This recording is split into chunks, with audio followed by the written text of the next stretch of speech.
Tannehill here. Welcome back to my channel. Here we're going to be doing a makeup look on Kimberly Putz Ren, and hope you enjoy this video. Love you guys. Alright, we're gonna jump into the video, doing the voiceover. Here I'm applying a foundation that Kim had bought that's already color matched to her skin. I'm purposely using a smaller brush. This is a short bristle brush, which is kind of fluffy. I'm doing this purposely because she has freckles and I wanted to make sure I covered the skin really well, minimizing the appearance of her freckles. I am going to go over it with the contouring and highlighting, but right now it's just doing the foundation first. Just so you know, she did have her face cleaned and we did put primer on it. I wasn't able to include that in the video, but that is what we did. So just kind of finishing up here.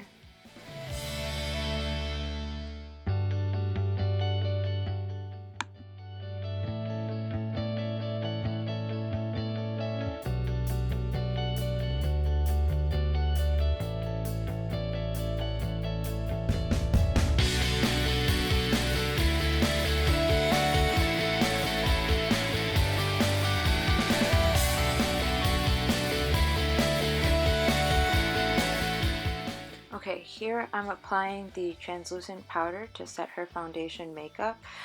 Translucent because I don't want any other color to overpower the match that we had gotten for her skin. So just finishing this up here, this just helps cover some fine lines and all that. It sets it and looks great. Alright, to slow things down a little bit, here I'm going to be using a concealer. It's the NYX HD Photo Ready concealer. I use this as a highlighter a lot, even on myself, just because it works amazing. It stays, it doesn't get embedded into your creases or anything, and it does a great job with brightening the areas that you want. I am doing the T-zone, so that's basically starting from your forehead, down the center of your nose, above your top lip, and underneath your bottom lip. As you can see, I did underneath the eyes as well because that is a problem area for all of us ladies, so I'm very sure you can agree with that. But I do like doing this above the foundation and setting powder, and then I will normally go back and set it again.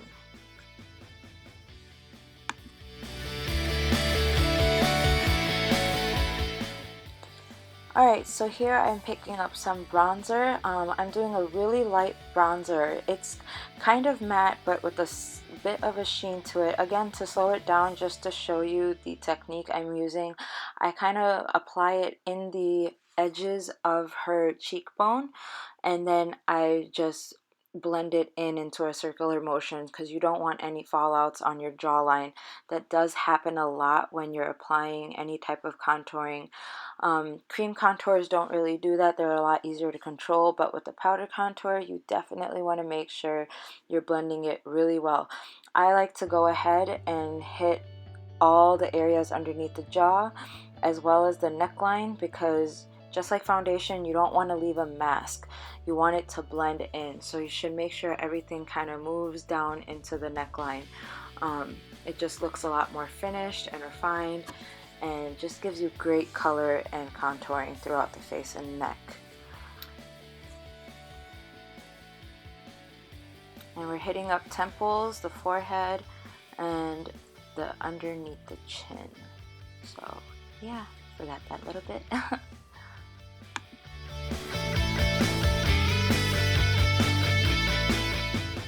Alright, so zooming in a little bit on the nose, here we're going to contour the nose. I'm starting at the center of the nose so I know where to start my line, and then I move up and down to kind of get that straight line that we want to help thin out the nose. Does not matter what shape nose you have, it's really easy to do. Just remember you don't want to thin it out too much, and then we go up into the eyebrow as well. It gives a beautiful contour.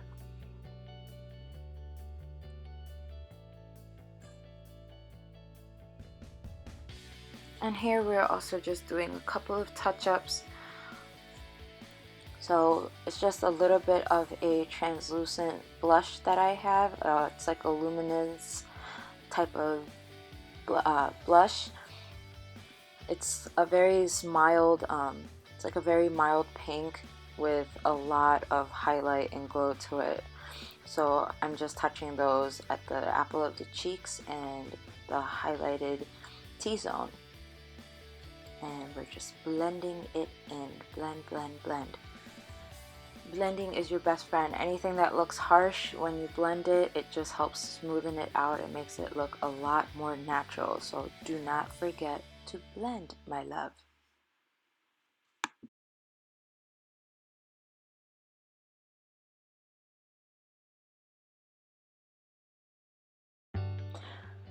Okay, so now we're going to go ahead with eyes. I'm putting a primer on the eye. I love using this primer. It's the NYX primer, so do get that. I like using white better than the skin tone just because the color shows a lot better, and you can also see all the areas that you're getting. I'm going ahead with a pink color on the actual eyelid and just getting that on there with a small brush.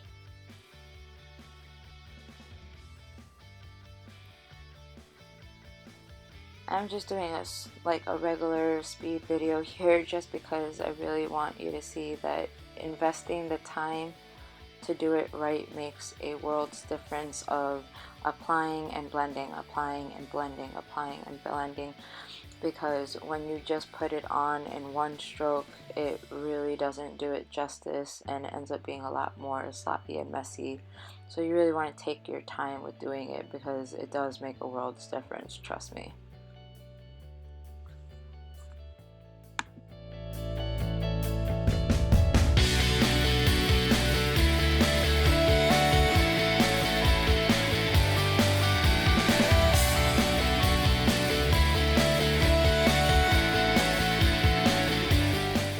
Okay, to zoom in here, we've already applied the pink. Now we're going in with the purple. It's like a periwinkle purple almost, but it's a tinge darker. We don't want to go too dark of a purple with the pink being so light, especially against the fair skin. We want it to have a nice blend together. So I'm hitting up the corners here. As you can see, it's going to zoom in a little bit more. We're going up into the crease and we're just blending, blending, blending. So I don't have a lot of pigment on my brush because we're using whatever we have put in the corners to just blend it through the crease and through the sides.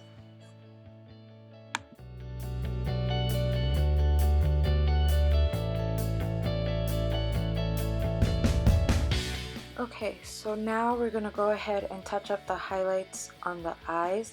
So you really want to be able to get the inner corner of your eyes and underneath your brow. That would be your brow bone.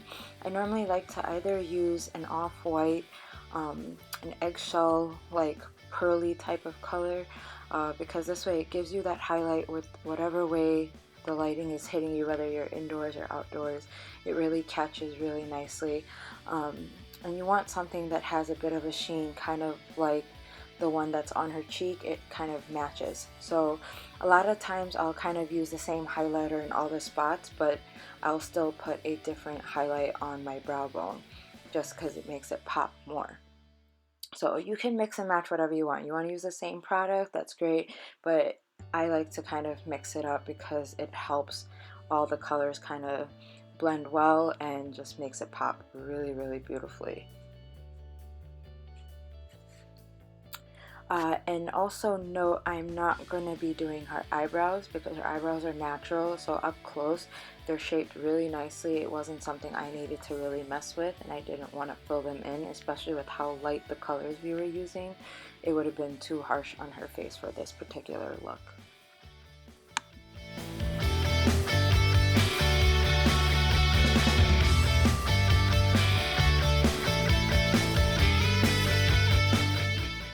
Alright, finishing touches of doing the eyeliner. Now I know ladies, most of us really hate doing this, especially because it takes forever to get that straight line, but a really easy trick is using an angled brush and a dark eyeshadow. So you can use anything from burgundy, chocolate brown, to even black if you want. This is a great way to just get that line on above your eyelashes. Get it, if you want to do the whole eyelid, that's great. If you want to do halfway through or even a quarter, we're starting off with doing halfway through, and then I go in from the other side, from the corner, inner corner, and I blend it back into the middle to meet the other line.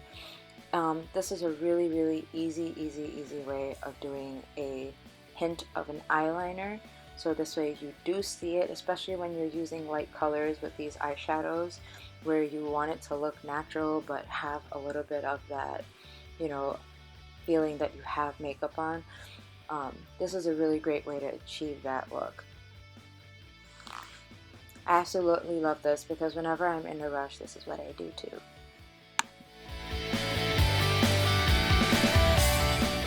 Alright, so here's the finished look for the makeup, and now on to hair, my darling.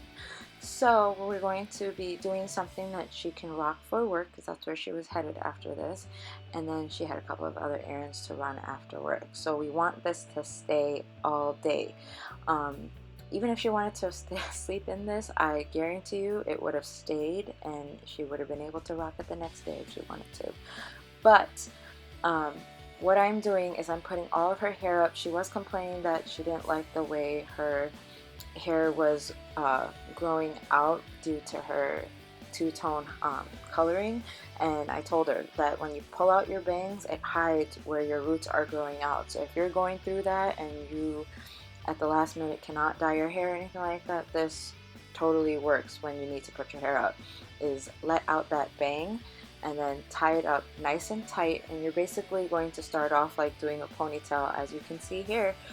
And then I'm going to go ahead and tie it, and we're going to get a really nice good grip of it like that, a really nice and tight grip. And you want to hold it in place so you don't get any lumps or bumps in it, because we do want to have like a smooth polished look, except for the ta-da bun. Now this looks pretty like casual, because buns are normally meant to be casual, but we're going to dress this up. And the way we're going to do that is we're going to take that bang right there, we're going to smoothen it out, and then hold it onto the side of the head, and you're going to put it underneath the bottom of the bun that's hanging off to the side. And you're just going to clip it there with a few bobby pins. You want to make sure you clip it in really well, because you don't want that bun, or you don't want that bun to move, and you don't want that bang to move either. And when you're done clipping it in, as you're doing it, you're going to want to just kind of play with your bang a little bit, because you don't want it to be too tight to the side, but you want it to have a little bit of that lift. Here I'm just securing it a little bit more, just to give that lift that we want to keep. And now I'm going to go ahead and put in the bobby pins near the hair tie itself, so this way you don't see any gaps underneath the hair from doing the bun. And then we're going to go around it, so any hair that is folded on top of the head, we're going to secure those to the head, so this way the bun kind of looks like it's attached to the rest of your hair. It looks really cute. You will get to see a close-up. If you can see in the reflection of the mirror, it's already settling in. And then we're going to go ahead and spray it so it doesn't move. Remember your hairsprays, girls, and use aerosol free, because you know it's good for you and it's good for the planet. So let's keep it real.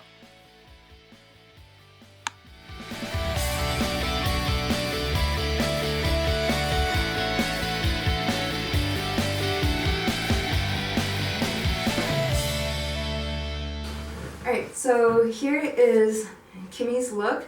I've done the pink and purple eyeshadow with a little bit of chocolate brown in her crease, and I've done a highlight and a contour to bring out her features, and then she wanted that glow look. She wanted her hair up a little simple, but I put a little bit of a twist to make it a little bit of a fancy touch to it, so this way if she does choose to do anything after work, she will be able to do it. It is held in with bobby pins, and I did spray it, so it is going to work out for her. She was pretty scared with her hair because it is a two-tone, and she was worried about putting it up, but we did figure out a way to do it, and I think it looks really great, and we're going to let Kimmy see what it looks like. Oh, I love it. Oh, I love it. Good job. Oh, that looks awesome. I'm going to have to remember this. That looks great. I'm so excited. You like it?